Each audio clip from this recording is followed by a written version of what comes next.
In previous lecture, example on LMTD method of designing a heat exchanger was the data for that was given.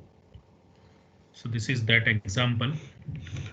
Like before this, we discussed about the shell and tube type of heat exchanger and solved the problem for that type of heat exchanger. In particular, the correction factor was found, and using the correct correction factor, you can find out the LMTD for the given configuration of the shell and tube heat exchanger. And with the help of that, you can find out the area required for heat exchange. And then you can like if other parameters are given, the length of the heat exchanger can be decided. And depending upon the configuration of the heat exchanger, the formula for the correction factor could be different, and either you use the formula or use the graph. And of course, if formula is available, it's preferable that you use the formula so that the answer that you get is more accurate. Now let us talk about another type of heat exchanger which are now becoming more and more common, particularly because they are more compact. And many of these would fall into the category of compact heat exchanger. That is, the area provided uh, per unit volume would be very large, which is generally preferable in any application of heat exchanger. So plate type of heat exchanger is to be used with the alternate passages for hot fluid and cold fluid. Both of them are single pass and it's a counter flow. And the flow rate of oil is 1 kg per second. I've changed it from 0.1 to 1. And the water flow rate can be 2 kg per second. The temperature of the oil is to be changed or reduced from 100 degrees Celsius to 60 degrees Celsius. That's the requirement of the process. And water is to be used for this purpose, and the water is available at 30 degrees Celsius. So two of the temperatures for oil are available and one temperature for water is available, but the mass flow rates are available. And you can very easily like with the temperatures or at average temperature, you can get the specific heat. So you can very easily find out the temperature of water at the outlet also. So you can say that all four temperatures are available. And in that case, in such a design problem, it's convenient to use the log mean temperature difference method. So you can find out the log mean temperature difference, and based on the value of the heat transfer coefficient, you can decide the area required for heat exchange. And that's how you can decide the dimension or dimensions of a heat exchanger. Now, some of the dimensions, the restrictions are given. The height of each channel would be 2 millimeters. Okay, so maybe that is the manufacturing limitation. So it can be, let's say, minimum 2 millimeters, right? Of course, and again, when you reduce this dimension, you will also find that the pressure drop also would be larger, smaller the size of the channel. So here it is taken 2 millimeters and the width is 0.1 meters or 100 like 10 centimeters. The height of the heat exchanger is 150 millimeter, right? So that's the space available with you, for example, say to accommodate the heat exchanger. The width and the height are fixed, right? And you have flexibility on the length side. So you want to find out the length of the heat exchanger required to do this job. So the scheme is shown for the heat exchanger.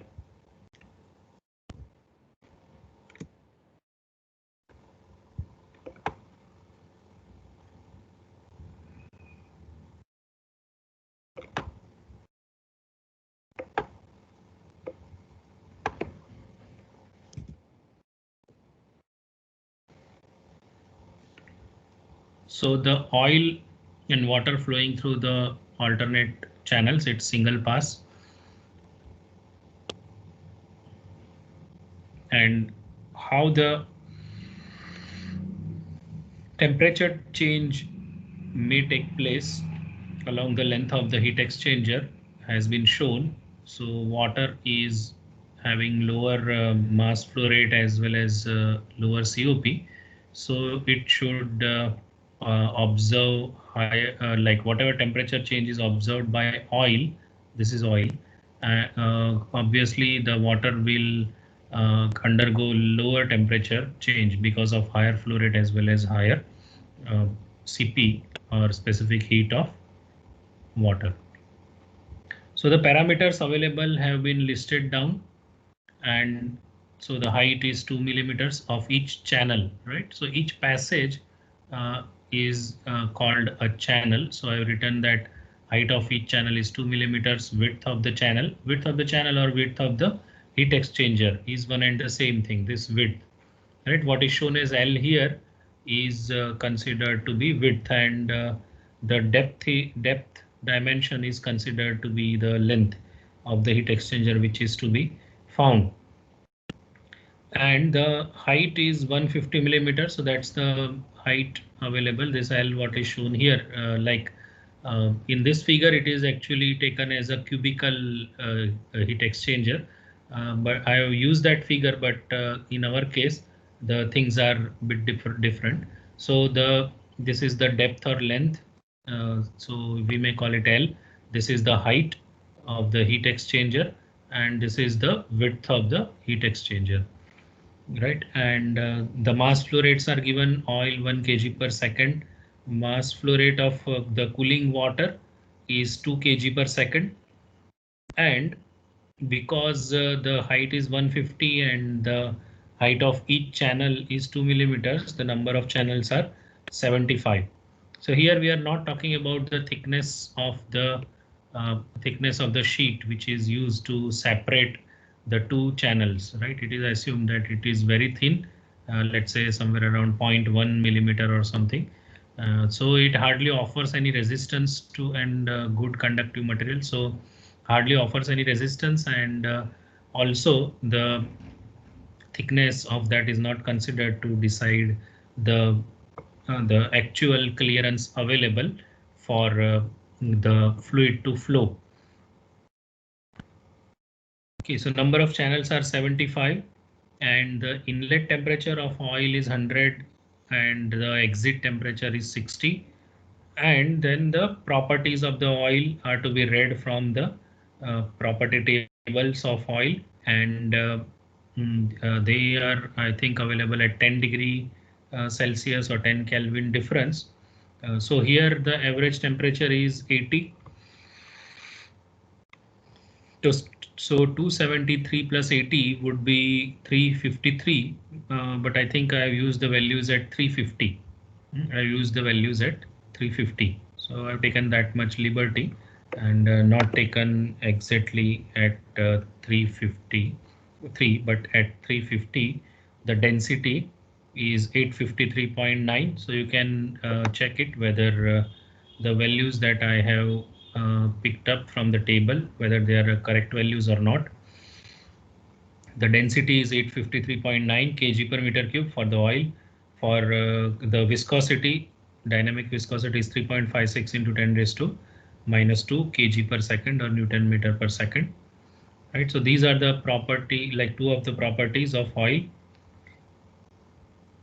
So you would like to find out, first thing is water outlet temperature, right? So first you find out the duty of the heat exchanger, that is what is the heat transfer rate. So Q dot is equal to mCp delta T for oil, right? So let's do that. So Cp of oil, again taken from table, is this 2.118 kilojoule per kg Kelvin, right? So Cp of oil is kind of almost half of that of water. And water properties are calculated at here it is 30, and if it is assumed that I think the temperature change would be around 10 degrees. So the properties can be taken at 35. Here I have written it at 40, but you can take it as 35, right? So that you can read from the property tables for water. It may not be available at 35, it may be available at 30 and 40s. In that case, you can take the average of those two values. Okay, so water CP is 4.18, right? So you are not very sure about what would be this temperature. So even if you take it at 30 or 40, it is fine, right? It may not make much difference. So to best of my judgment, I use 35, but it's fine even if you use 30 or 40, right? It may not make a big difference. So here you have now found the heat transfer rate, right? So heat transfer rate Q. So tell me the water outlet temperature based on this, right? You can post it in the chat box.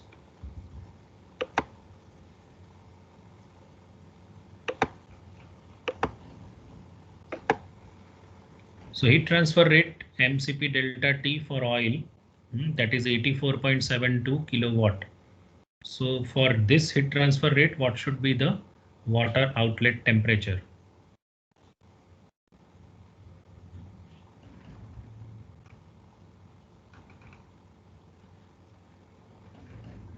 So it is expected that you draw the schematic of the heat exchanger.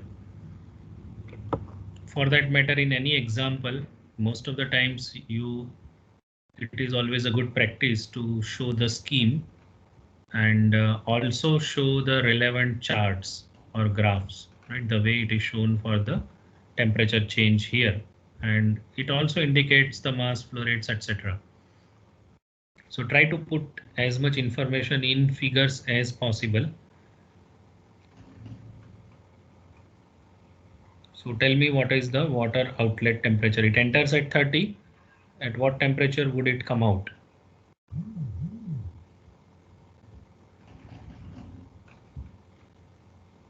So Sagar says that water would come out at 70. How come water would come out at 70? There is some mistake you're making. 30 is the inlet temperature of water and the flow rate is higher. Okay, it is 2 kg per second for water while it is 1 kg per second for oil. So water will undergo lower temperature change as compared to oil because of two reasons. One, flow rate being double. Two, CP of water being high. Okay, so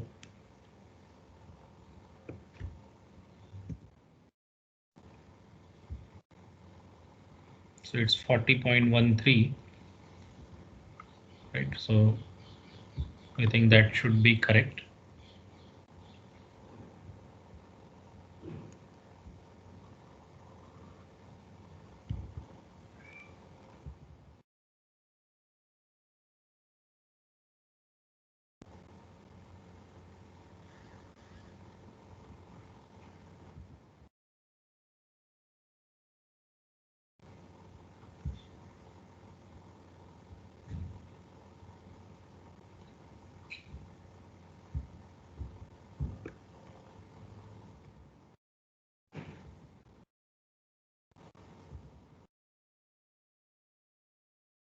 So 40.13 is the correct answer. Right, that's the water outlet temperature. Now what next? What should be done now? Any suggestions from your side? What do we want to get? We want to get the area of heat exchange based on which you will get the length. For that, we need to get the heat transfer coefficient, which will be the overall heat transfer coefficient, because one heat transfer will be on the oil side and another on the water side. So we need to find out the heat transfer coefficient on water side as well as on oil side. So what is the first thing that you will find now? what is the first thing, first parameter that you will find now?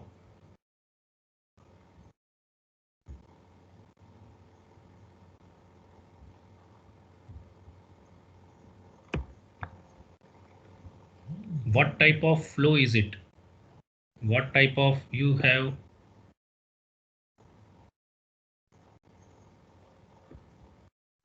studied about different types of flow, external flow, internal flow, right? And then in internal flow also you can talk about different geometries. Again, you have different criteria like laminar flow and turbulent flow. So whether you need to decide that or not. So which is the most important number that needs to be found now, right? So Reynolds number is the most important number that you need to find now, right? And it's what type of flow is it? It is internal flow, and to be able to get Reynolds number, yes, you need to get the velocity. To get the velocity, you need to get the cross-sectional area, right? So get the cross-sectional area. So what is the cross-sectional area of the heat exchanger? It is the height into width, right? That is actually for one channel, height and width, right? You may use actually the total height of the heat exchanger as the cross-sectional area. We are actually neglecting the thickness of the heat exchanger, or rather the sheets which are separating the channels. So for each channel,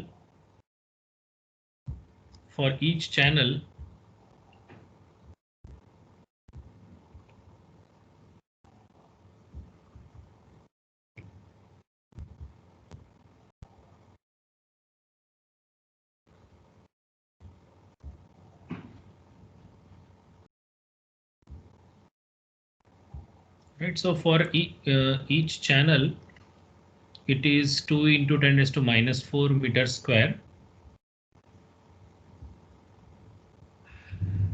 And you want to find out the velocity. So now next tell me the velocity.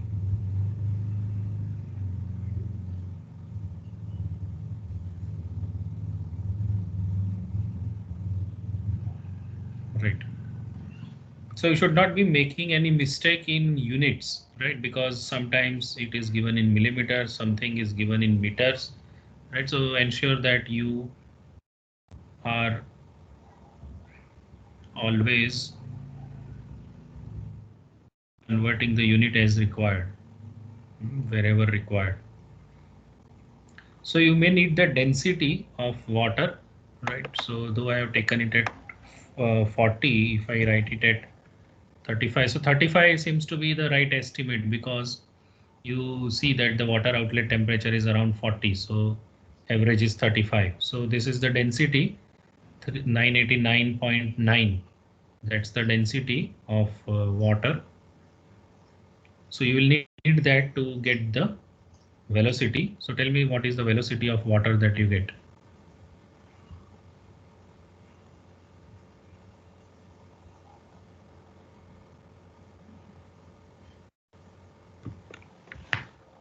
So though, like here I found the area of each channel, there are 75 channels, right? So actually the whole area is to be considered as the cross-sectional area, right? So either you do it number of channels into area of each channel, cross-sectional area as the total area, or you can take it as the width of the heat exchanger into height of the heat exchanger as the cross-sectional area through which the fluid flows,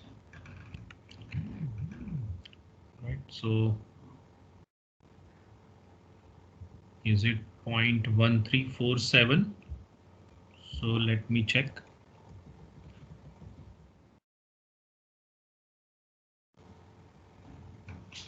Yeah. So for water, it is around 0.135 meters per second, right?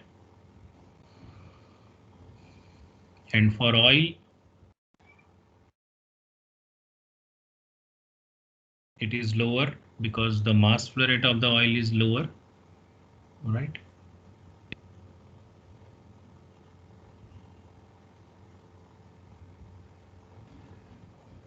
So for oil, you are getting it around 0.078 meter per second.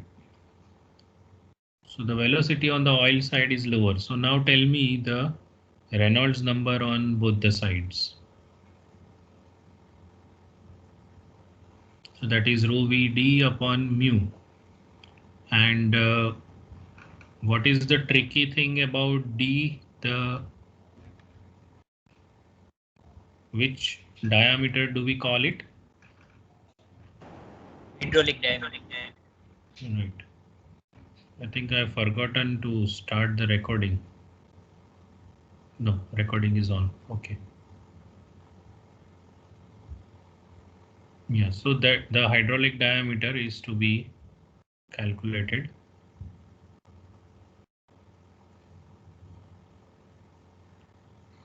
So hydraulic diameter is 4 times the cross-sectional area upon.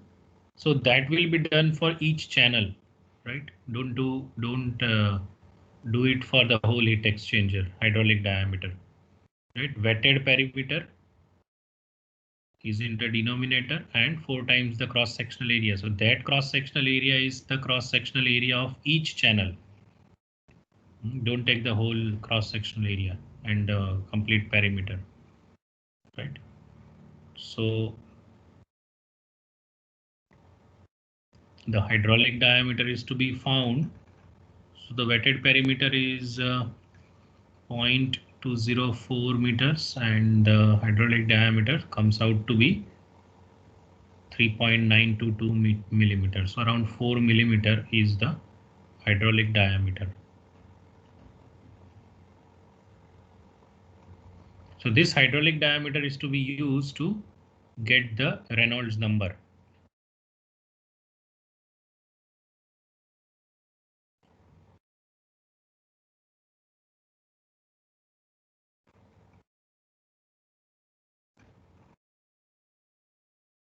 So tell me what is the Reynolds number you get and your observation based on that value of Reynolds number.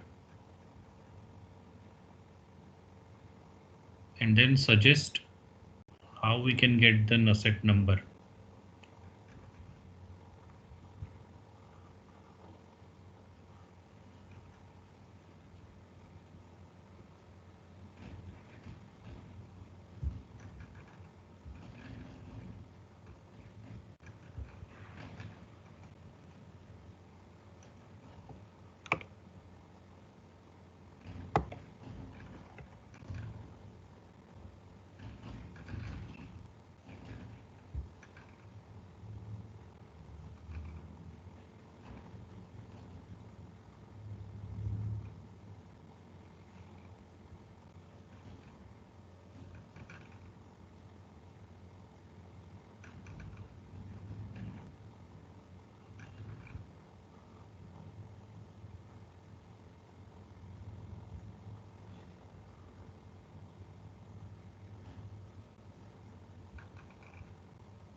So it's taking more time to get the Reynolds number. Are you facing any difficulty in getting the Reynolds number?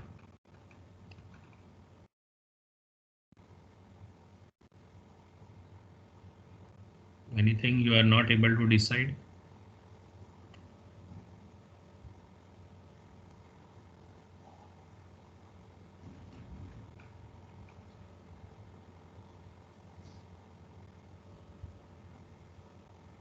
The viscosity of water. So Nimesh is saying 7.28 into 10⁵. I think it is too big a number. And Sagar is saying 727 for water. Yeah, that seems feasible. Seems Nimesh made some mistake in getting the value of mu, the dynamic viscosity for water. Dynamic viscosity for water, right? Pick up the correct value.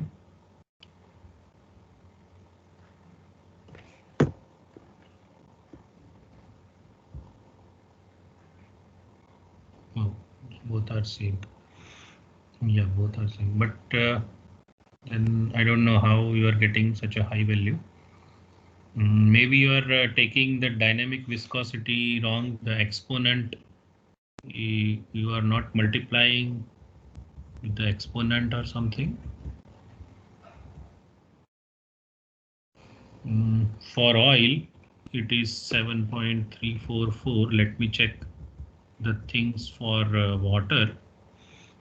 So this viscosity is 7.154 into 10 raised to minus 4. So I think you are not like multiplying it with something, it seems. Hydraulic diameter.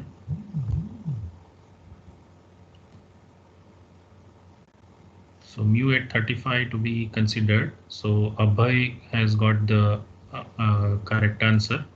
Others, it seems, made some mistake in some not multiplying or multiplying the exponent 10 raised to something, right? So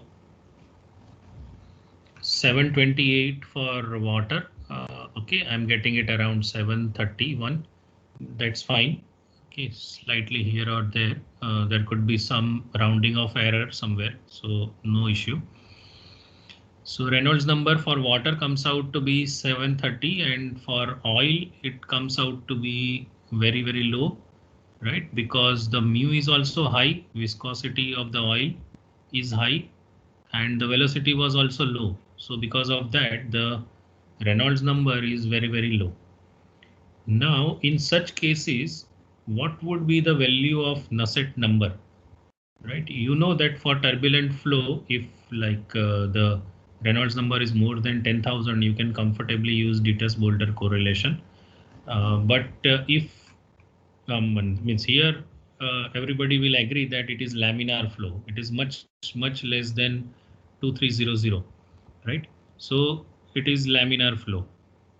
For laminar flow, you know that the Nusselt number is a constant. One constant for constant heat flux and another constant for constant surface temperatures. In case of circular geometry, that is tube, it is those numbers are 3.66 and 4.36. But this is non-circular geometry, right? So you have a table. This is given in Incropera and David.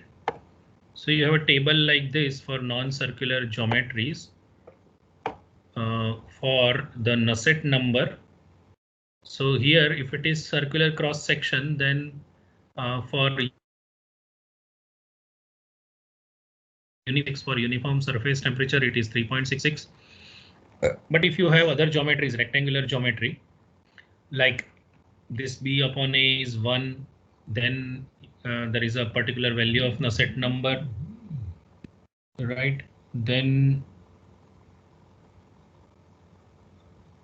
if like that ratio is different, that is, as it becomes more and more rectangular, right, the aspect ratio is high. In that case, the Nusselt number value is going on increasing, right? And for 8, if the ratio is 8, then it is 6.49 and 5.6. In our case, it is 2 millimeters and 10 centimeters, right? So it is 50. Okay. So it is almost infinite, you can say. So in that case, you may take these values of Nusselt number. So 8.23 and 7.54, right? Now, whether this is a case of constant surface heat flux or constant surface temperature, actually, neither of this is remaining perfectly constant.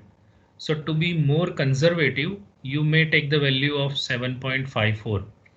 Right? To be more conservative, you may take the value of Nusselt number equal to 7.54, right? And the last column here gives you the for getting F, that is Moody's friction factor, F is equal to 96 upon Reynolds number, right? That is what this number is given. Instead of 64 upon RE, you will use 96 upon RE for this case, right? So using these values, now we will move forward. So you get the Nusselt, means you're writing the Nusselt number for both of them as 7.54. And now based on that, you get the heat transfer coefficient. So that's NUK by D. Okay, so that way.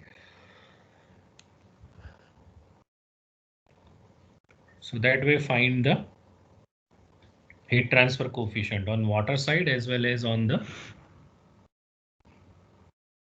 oil side.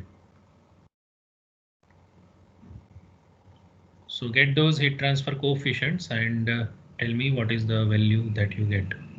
The heat transfer coefficients. K for water at 35 is 0.627 and K for oil is 0.138.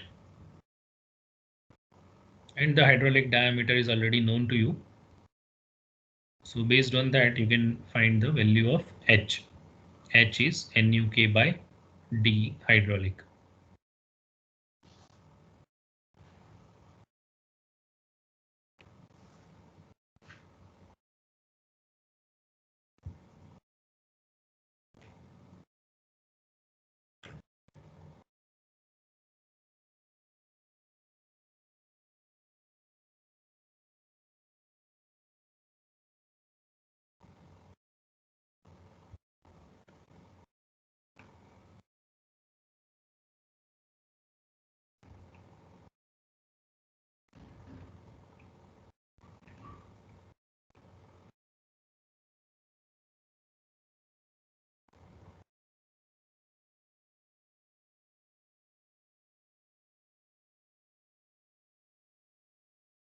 So tell me the values of heat transfer coefficients on either side, water as well as oil.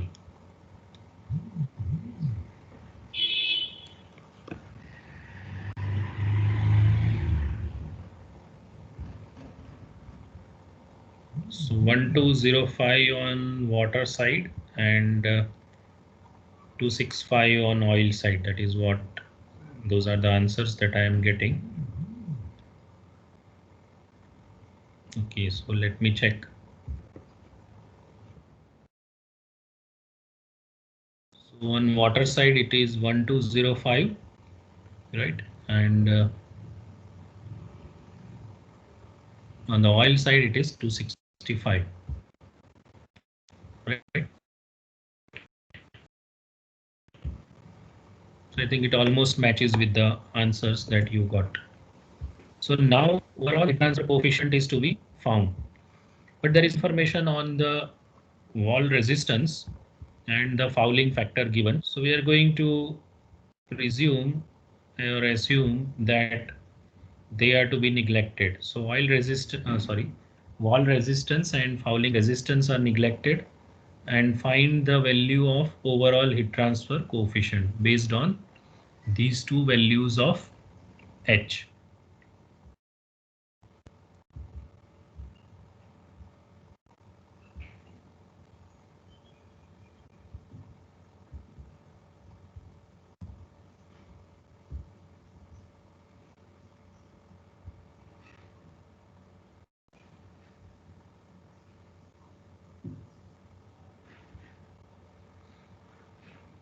So 1 upon U is equal to 1 upon HW plus 1 upon HO, right? So from that you can find out the overall heat transfer coefficient.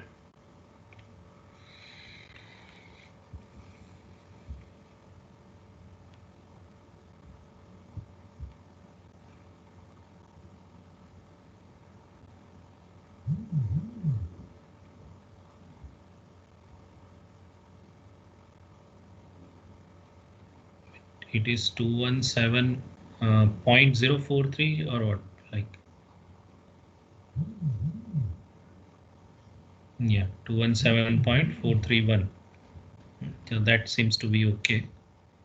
The heat transfer coefficient overall will always be less than the lower one, right? So here the lower one is 265. So your value should be even lower than that, right? So let's check what is the value that we get. Yeah, so it's 217, right? 217. Now get the log mean temperature difference. Get the log mean temperature difference. Right. So such a graph should be useful to you. The graph showing the temperature, entry temperatures and inlet temp and exit temperatures on either side. So what, like the temperatures here and the temperatures here, right? So on one side, obviously it is 30. On the other side, it is 100 minus 40 point something, the water outlet temperature. And based on that, you get the, so here this is delta T1 on left hand side, delta T2 on the right hand side. And then using that, you get the log mean temperature difference. Okay.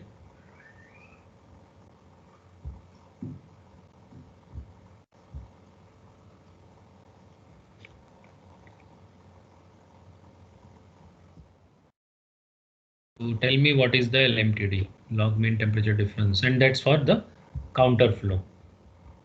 That's for the counter flow.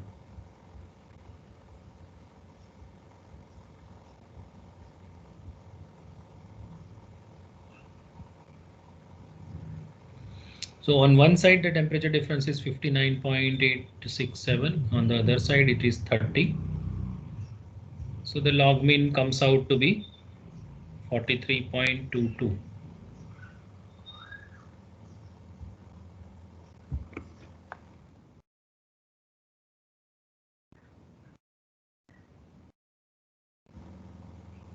Yeah, so 43.227 is the log mean temperature difference, right? So if you take the average temperature difference, arithmetic average, you see that it should be around 45, but here it is coming out to be less than that, right? So arithmetic temperature difference is not the arithmetic average for the temperature difference is not the correct way of finding the mean temperature difference. Okay, so based on this, you can find out the area required, the total area required, that is Q upon U into log mean temperature difference. So it gives you an area of around 9 meters square, right? Area of 9 meters square. So all sheets, separating sheets put together should provide you 9 meters square. So each sheet will be of what dimension? It is 10 centimeter by the length, right? Which is to be found. So length is unknown. So 0.1 into L is the area provided by each sheet. And how many such separating sheets are there? It is equal to number of channels minus 1, right? So that way you can find out. Okay, the top sheet and the bottom sheet is not used for providing the heat transfer, right? Only the intermediate sheets are going to provide you the heat transfer, right? So let me go to the top diagram, right? So what I'm telling is this, you start from this sheet, then the next one and the next one and so on. The top one is actually should be insulated. The bottom one should be insulated. Of course, from sides also it should be insulated. So whatever are the number of channels minus 1, that many sheets will provide you the heat transfer between the two fluids. So, but L is unknown, so 0.1 into L into number of channels, right? So that would give you, that should be equal to area, and then based on that you can find out the length required. So area upon number of channels minus 1 into the width of the channel, so that gives you a length of around 1.218 meter. So this heat exchanger should be 1.218 meter long. Okay. So one important criteria for the heat exchangers is what is the area per unit volume, right? Or area density as it is called. So the volume of this heat exchanger is height into width into length. So that comes out to be 0.018 meter cube. And what is the area that it is providing? It is 9 meters square, right? So 9.013 divided by 0.018. So that gives you 493 meters square per meter cube, right? It is showing meter minus 1, or it is meter square per meter cube. So that's the area density that this heat exchanger provides you, right? That's an important parameter. It like higher this value, more the compactness of the heat exchanger. Okay, higher this value, more the compactness of this heat exchanger. Okay, now pressure drop also may be an important consideration many times. Actually, this heat exchanger, what we have taken, we have not put any fins in this heat exchanger, right? That is, I can put some vertical separation here in each channel also. So that can work as a kind of fin. It will also it will work as a fin. It will provide some area through which the heat transfer can from one fluid to another fluid can take place, or it will enhance that heat transfer because of the higher surface area available. But of course, the effectiveness of that surface will not be as high as that of this separating sheet, right? So if you provide such areas, then the area density would be even higher. Okay, but then it will also increase the pressure drop. Okay, it can also increase the pressure drop, but we are not going into that. For our heat exchanger, what will be the pressure drop? So to get the pressure drop, you should first get the F, Moody's friction factor. So from the table, it was 96 upon Reynolds number. So let us find it out only for the oil, because on the oil side, it is expected that it would be higher, though the flow rate on water side is higher. But because of lower viscosity, you can find it out for water also. I have found it only for oil. So this F is 96 upon Reynolds number on the oil side, and that gives you 13.072. So that's very high value of the friction factor, but the velocity is low, so the pressure drop may not be as high, though it's not very low, but still. So it is F into rho L V square upon 2 into the diameter, hydraulic diameter, right? Yeah. In the similar example, which is there in the book.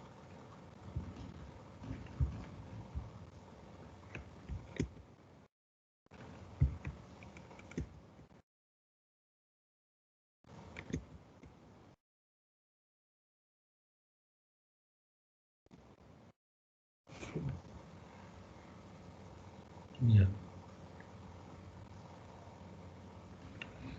Okay. So you get the pressure drop equal to 10566 Pascal.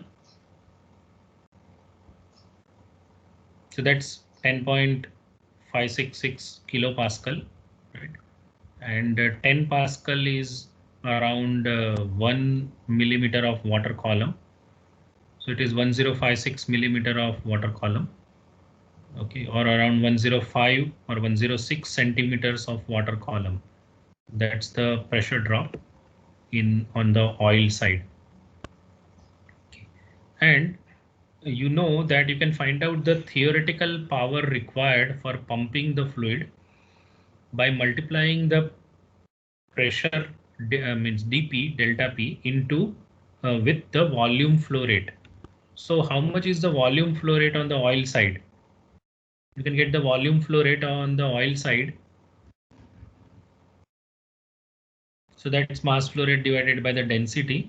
So the volume flow rate on the oil side is 1.171 into 10 raised to minus 3 meter cube per second. And when you multiply this volume flow rate with the delta P, you get the theoretical power for pumping, right? So that's coming out to be around 12 watts. Okay, that's coming out to be around 12 watts theoretical power for pumping the fluid through this heat exchanger. Okay, so this also may be of consideration because like higher the power requirement, like there is a cost attached with that, right? So it should not be very high. Otherwise, the pumping power would be very high. In this case, it is not, in a way, it's not very high because actually the passage area is quite large, or the cross-sectional area is quite large. Okay. So velocities are not high, and accordingly the pressure drop is also not very high. Okay. So this is about plate heat exchanger, and again LMTD method was used to get the area of the heat exchanger, and in a way it was again a design problem. Okay. Now there could be, like, you can change the data bit here and there and check what is the effect of this. That is, let's say the height of the channel is in place of 2 millimeters. If it is 1 millimeter, what is the effect? Or rather, if it is, let's say 5 millimeter, what is the effect? Okay. And then the other things, the mass flow rate may be different. So what is the effect of the mass flow rate or velocity or the Reynolds number on different things, the heat transfer coefficient and the pressure drop, etc.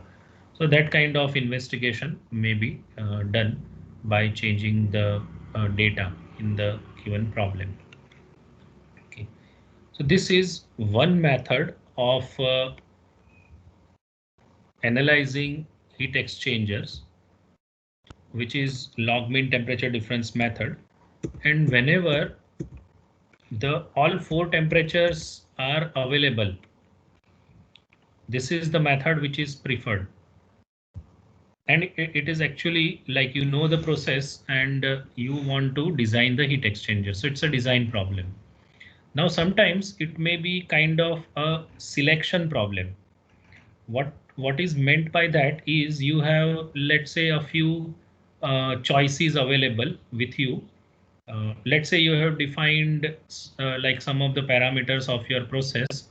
Let's say, like if you think about the previous problem, let's say the oil flow rate is available, oil inlet temperature is available, water inlet temperature is available, water flow rate is also available.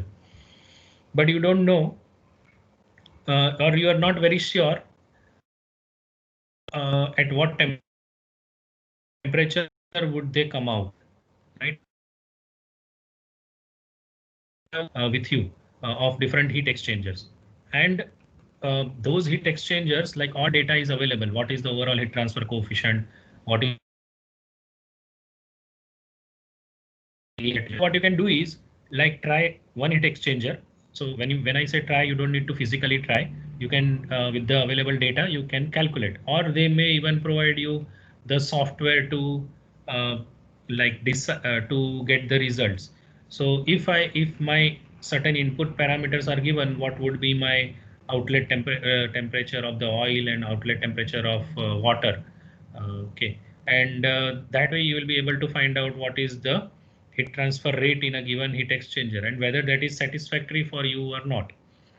Okay, so in a way, if it is a selection problem, when you don't know all process parameters, but you have the details about the heat exchanger, then if you have to select it from a few heat exchangers, you can use another method.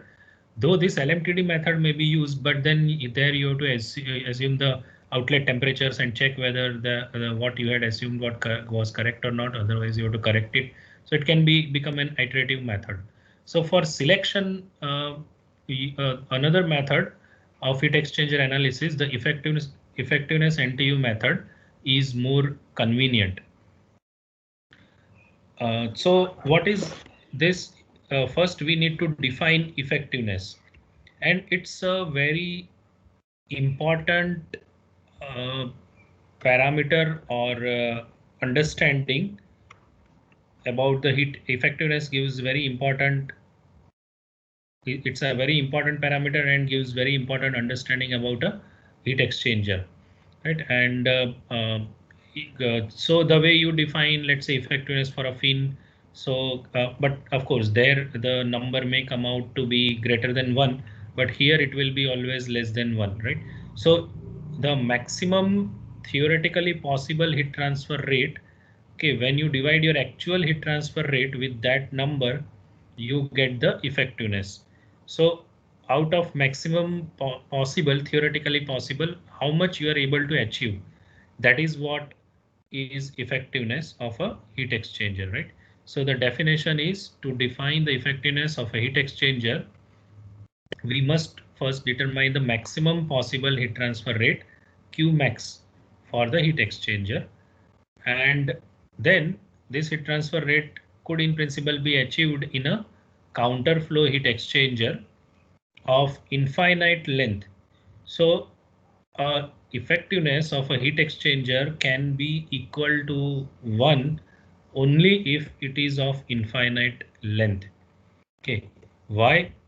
The reason is, if you see the graph, it will be clear to you. What you find is that, like, if you make it longer and longer, the temperature difference goes on decreasing, whether it is counter flow or parallel flow. Perhaps with parallel flow you will understand it better, that longer the heat exchanger, the temperature difference between the two fluids will continuously go on decreasing, as you can see here, right? So even if I make it infinitely long, or like if even if I make it very, very long, there is going to be some temperature difference. And if there is temperature difference, then only there will be some heat transfer. So theoretically, only if the heat exchanger is having infinite length, then you can have, or it can give you the maximum theoretically possible heat transfer. Okay. So you will find the maximum possible heat transfer in a given process, right? There is a limitation on the process side. Even if like the heat exchanger is very, very long, right? You cannot have any temperature drop that you want. The heat transfer rate, in principle, in counter flow of infinite length, in such a heat exchanger, one of the fluids would experience the maximum possible temperature difference, right? And that would be equal to Thi minus Tci. To illustrate this point, consider a situation. Now, what is the maximum possible temperature change? You will see that that change is always Thi minus Tci, right? The maximum possible temperature change is Thi minus Tci. So what do we say here is that the cold fluid, let's say, enters at Tci, can reach the inlet temperature of the hot fluid. That's the maximum possible temperature difference. So you may assume two different scenarios. One, when your heat capacity of cold fluid is less than the heat capacity of the hot fluid, right? When we say heat capacity, it is multiplication of C, that is specific heat, and the mass flow rate. So heat capacity rate of cold fluid, let's say, is less than heat capacity rate of the hot fluid. So in that case, your temperature change on the cold fluid side would be greater than the temperature change of the hot fluid side. Obviously, like whichever is having less heat capacity would experience a higher temperature change, right?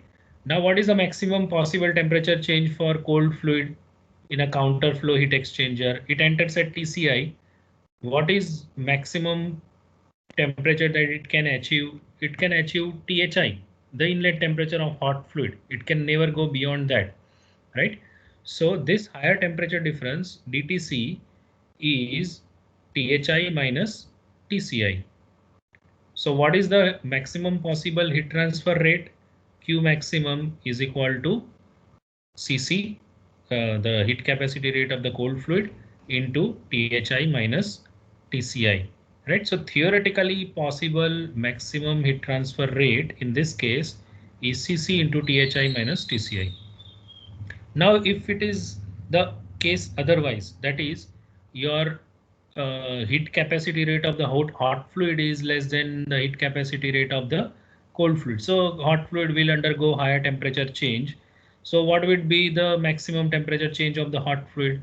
Hot fluid enters at THI. At what minimum temperature it can come out? It can come out minimum at TCI, that is the inlet temperature of the cold fluid, right? So you may write it as CH into THI minus TCI.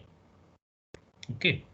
Or you can, like, this is THO is equal to TCI. So what is the temperature change on the hot fluid side? It is THI minus THO, but this THO is equal to TCI.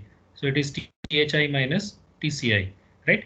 So when CC was low, this is the formula. When CH was low, this is the formula, where this THI minus TCI is same. And this C is the minimum C out of two heat capacities, whichever is minimum is put here. It means in general, Q maximum is C minimum into THI minus TCI. So in any process where you have THI, TCI available, and you know which heat capacity rate is low, you multiply it with this temperature change, that gives you the maximum theoretically possible heat transfer rate. Now, this doesn't mean that you will be able to achieve that in the given heat exchanger. In the given heat exchanger, it will be always less than that. This is the maximum theoretically possible heat transfer rate. Okay. So when you divide the actual one with this maximum, you get the effectiveness. That's the definition of effectiveness. We'll talk about the other things and the procedure to solve a heat exchanger problem with the help of effectiveness NTU method in the next class.